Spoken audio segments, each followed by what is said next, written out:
What's good, everybody? Is when I come back at y'all another video. So with this video, I want to talk about the biggest creation trap that most people fall victim to. And now this may get a little confusing, so I'm going to do my best to clarify all the information at the very beginning to help separate the two sides because it can get a little confusing. So the correct way, right? This is the correct way. The correct way to create is by being, doing, then having, right? That is the correct order of operations when creating. Being first, then doing, then having.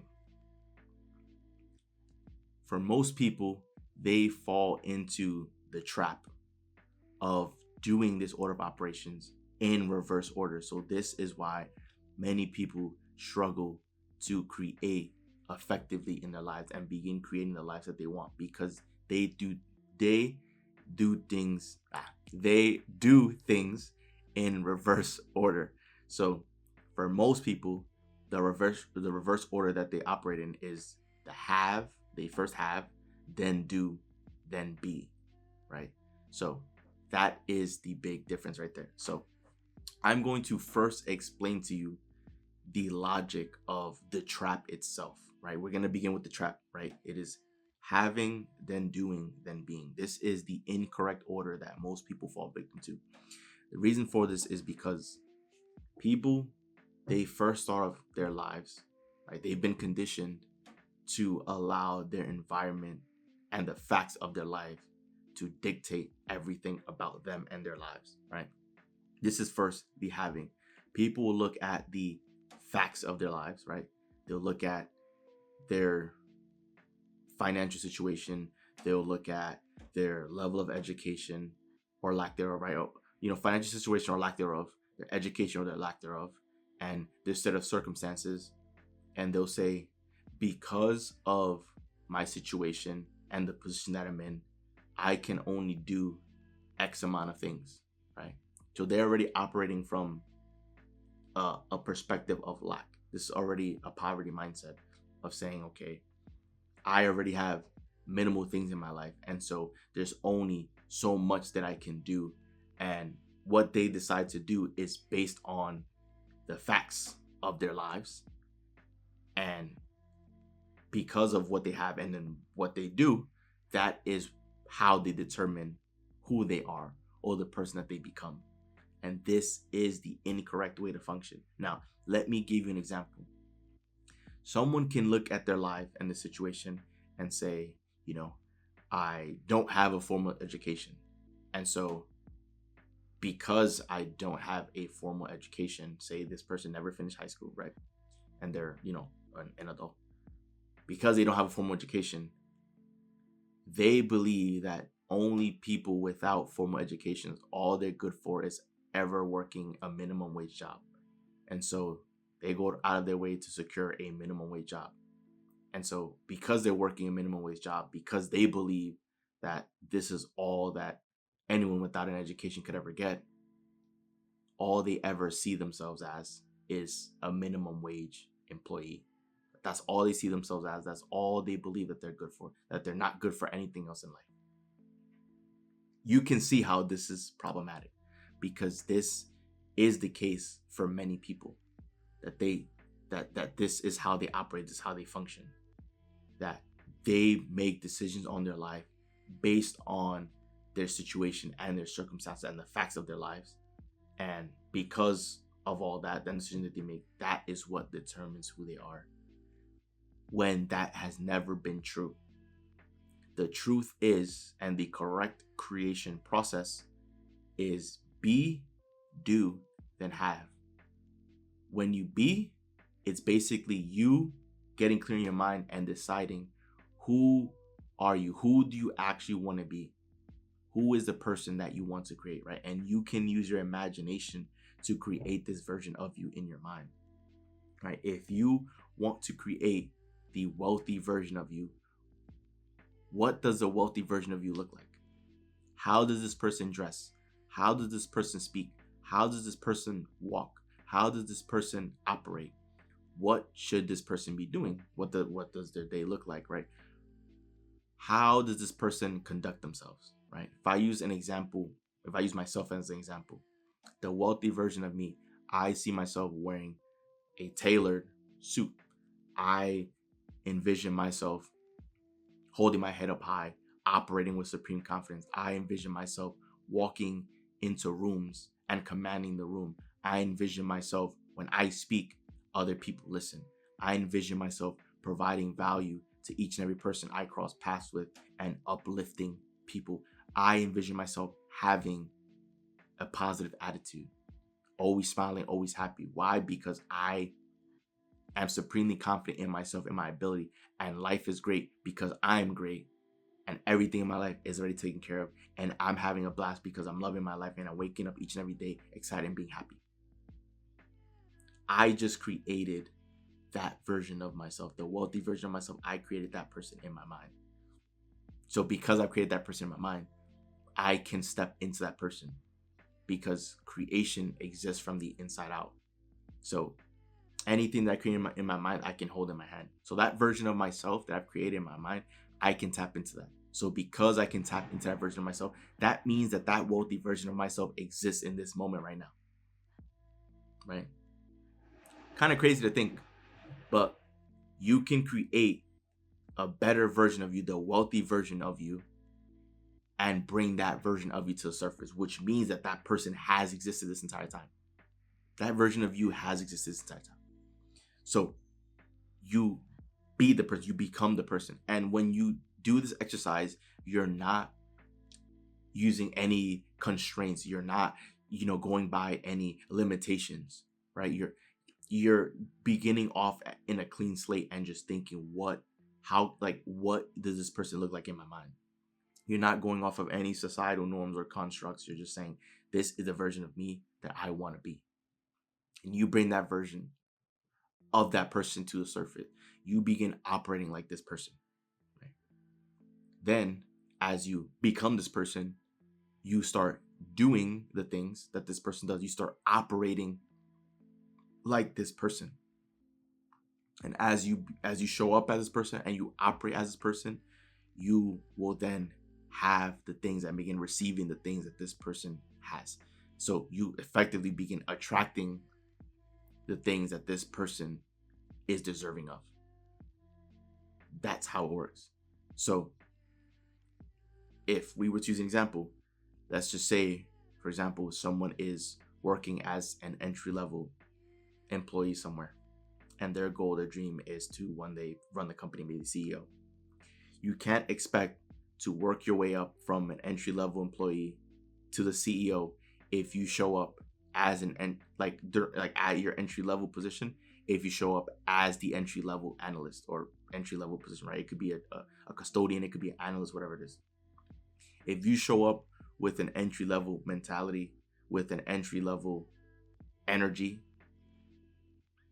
then you'll likely remain at entry level, or maybe if you're good, right, you'll eventually get promotions, etc., etc.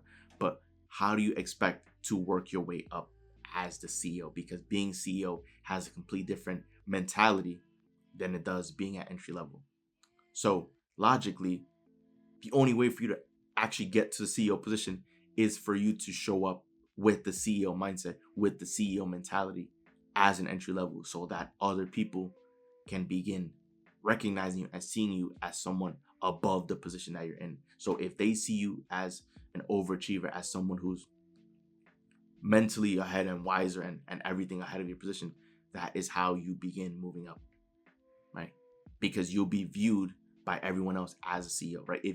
Even if you were at the entry level role, if you showed up with supreme confidence, right? If you walked into a building as if you owned it, and you operated with supreme confidence and belief, people are going to begin trusting you. People are going to begin going to you for advice.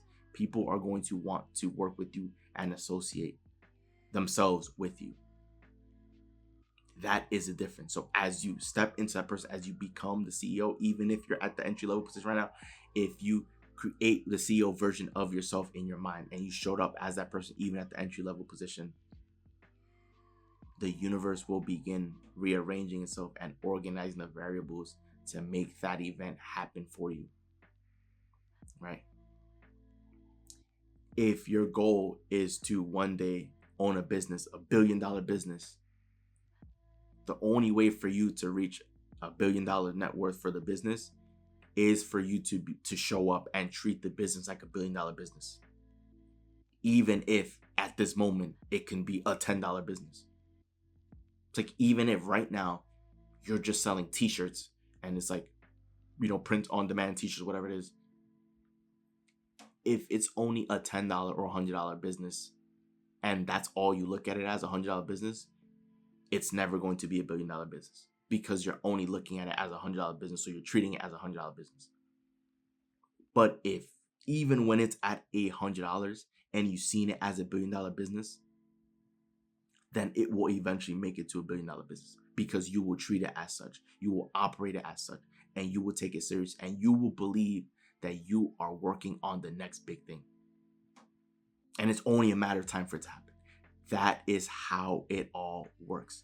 It is, the correct way is being, doing, then having. Because if in that case, if you believe that you were $1 billion CEO or owner of a company, you will show up as such. You will take it serious. There will be in your mind no way that it is possible for you to ever fail. You will make sure you leave no stone unturned, that you will exhaust all possibilities before you even think about giving up. And giving up will never even cross your mind because you know that there's no way for you to fail and you are in fact going to win. That it is literally impossible for you to fail. That is how you will show up each and every day. And that is by being that person first and then doing, right? Understanding that it's impossible to fail, doing that, and then you can have what that person has attracted to them and deserves, right? That is a difference, right?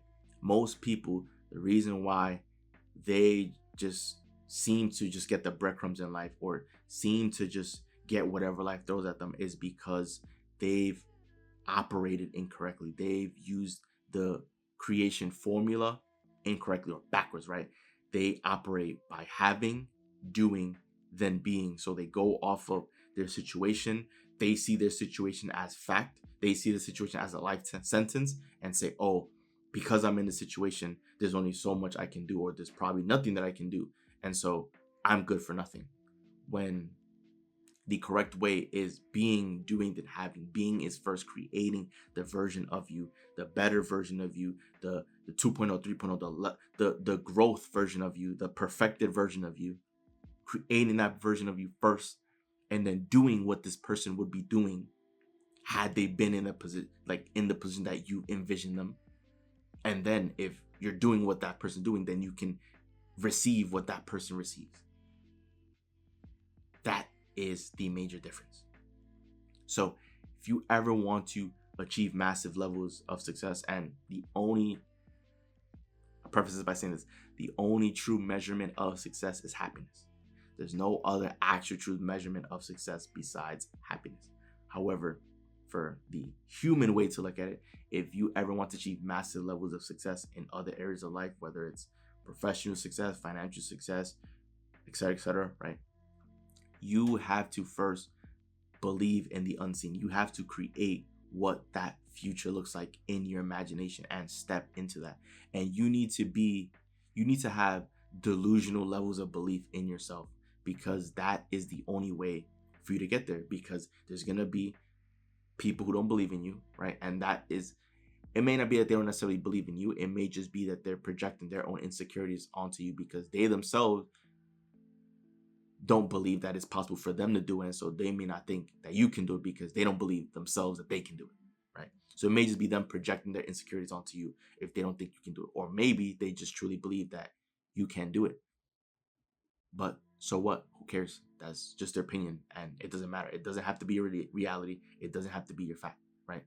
There's going to be naysayers all the time. There's going to be people who have an opinion. So what? Everyone has an opinion. It doesn't matter. You can go out and achieve anything. You can be or have anything in this lifetime, right?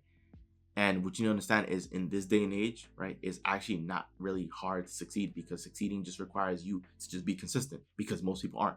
Most people are not consistent. Most people are not dedicated. That's why most people would rather just pay for surgery to have a perfect body, right? Even though it looks bad, right? Most people would rather just pay to do that than to just go to the gym. Why? Because paying for the body to have a, to pay for abs or to pay for other body parts to look good so you can have a summer body is so much easier than going to the gym for weeks or months to, for doing it the hard way, right?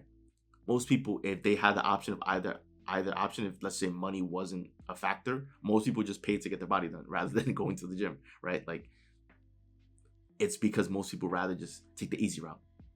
And if they want to see instant results, like everyone wants microwave results, everyone wants immediate results. There's no delayed gratification anymore. If you're willing to accept that, if you're willing to accept the long journey, the long haul, then it's easy for you to win. You just have to show up each and every day and be consistent, right? So going back to the trap, like I mentioned before, the incorrect way that most people create, and this is the wrong way to do it. Most people would much rather they go through having first, then doing, and then being, which is all incorrect because they live their life based on the variables of the facts of their life, and they let all of that determine their life, not knowing that they are the ones who in fact create their external world. They are the ones who've created their set of circumstances. Creation is from the inside out. But people don't believe. They'll look at their situation and believe that it is a life sentence and believe that this, where they're at now, is the best that they're ever going to do, and that's that, which is ridiculous. It's silly, right? If someone in their 20s, let's just say they've never had a relationship before and they're in their 20s, that's like saying, oh, because you've never been in a relationship in your life, therefore you'll never be in one and you'll never find love. It sounds silly to say because it's not true, right? Just because you may not have been in a relationship or things may not have worked out prior doesn't mean that you will never ever find a soulmate, right? Like, it sounds silly, but yeah, that is how people see their lives and live their life. Like, oh, I'm in this predicament and there's only so much I can do, so I just have to do whatever I can, and that's who I am, and I'll accept life, and this is who I am this entire time, and I'll just get whatever life gives me. No. If you want to be great, if you want to fulfill your purpose, if you want to strive for something greater and achieve something greater and really make a difference in the world and move the needle, you need to begin using your imagination and first create that version of you, that successful version of you first, and then begin operating like this person. Show up each and every day as this person, having the right attitude, having the magnetic personality, smiling, right? Providing value to everyone you come across. And then you begin attracting the things that this person has, that you believe this person is deserving of, right? That is how it all works. So that is the biggest creation trap. The biggest creation trap that most people fall victim to. And I wanted to record this video to help highlight this for you so that you can begin operating. If you have been operating correctly and been doing things incorrectly, this is how you can begin improving for the better moving forward. So that wraps up the video. Enjoy the video. Do leave a like and subscribe as we are on the road to the major milestone of 1 million subscribers, guys. So once again, it's Joel, and I'm out. I'll see you guys for the next video.